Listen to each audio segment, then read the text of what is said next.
You know, Olivia, for the past few weeks, we've talked to local writers and artists involved in the 30 Days of Art with NAC series. Now, this series, commissioned by the Straits Times, was done to inspire and uplift readers in this new COVID-19 reality with the support of the National Arts Council.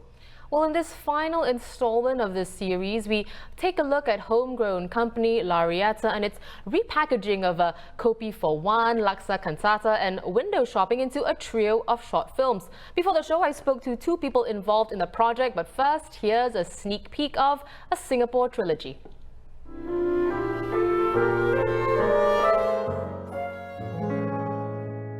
My life has the essence of coffee, grown for a land far away.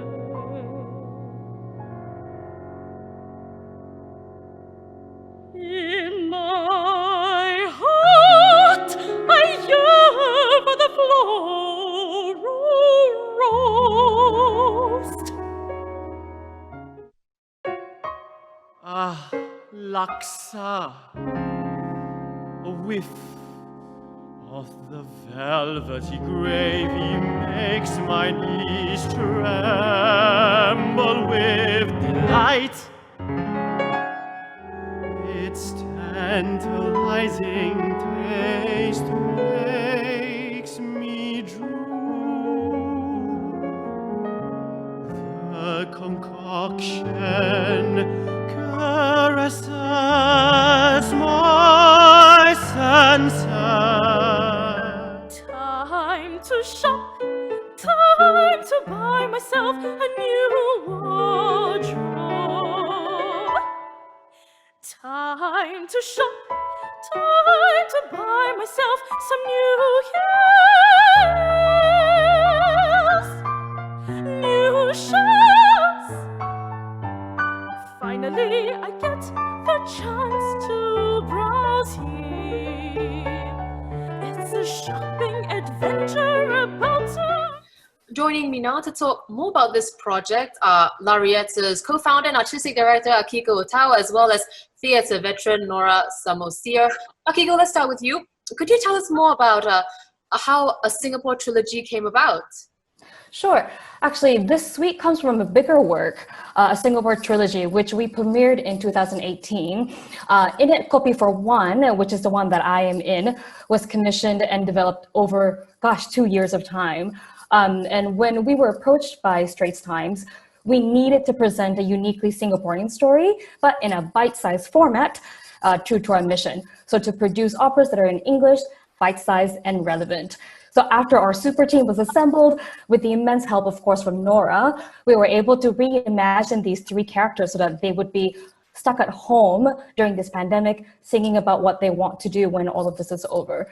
Well, that's great to hear. Now, Nora, Yes. you've had years of experience in theatre, you've seen it all, but what are some of the challenges I wouldn't say seen it all. What were some of the challenges that you had to face, you know, putting all of this together under the, of course, the very unique COVID-19 circumstances? Oh, yeah. I think the COVID-19 was interesting because it imposed restrictions that then we had to be creative about, right? So we initially it was, maybe you can record it in the studio, Black Box Studio at the Gumanat Center. But then we decided, now that's kind of like, what's the point really if we're just standing there in an empty box and just singing, right?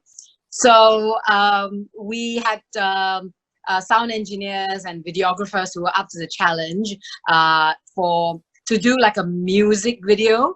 So we had to come up with a scenario of what the music video story is about, which is not necessarily what the original operas from which these three arias were taken were about, but still related. So we found that actually worked very well with the COVID-19 situation of being stuck at home. Just going around the limit, I think the limit of the 5 people in any space, in that particular space. We were able to cover that because we only chose arias to record. In other words, one singer, and then it was pre-recorded, so we didn't even need the musician to be in the same space, so that cut down the number of people that needed to be in the space. But nonetheless, we had to use a video and audio recording with very skeletal crew, but they rose to the challenge again. All our collaborators, the people on the technical side were creative, were artists in their own rights, and they were able to work with the restrictions that were imposed by COVID-19 to come up with, I think, a rather beautiful piece of music video. You know, since the original work in 2018 and then now, doing this again in 2020, did the message that you hope to put across to your audience change, or was the crux of it still relatively the same? Every single person is affected by this pandemic, in different ways. And when we're feeling down, it's easy to feel isolated and alone. And we want to let our audience know that you are not alone, and your experience and emotions are valid, whether you're feeling, whatever you're feeling right now.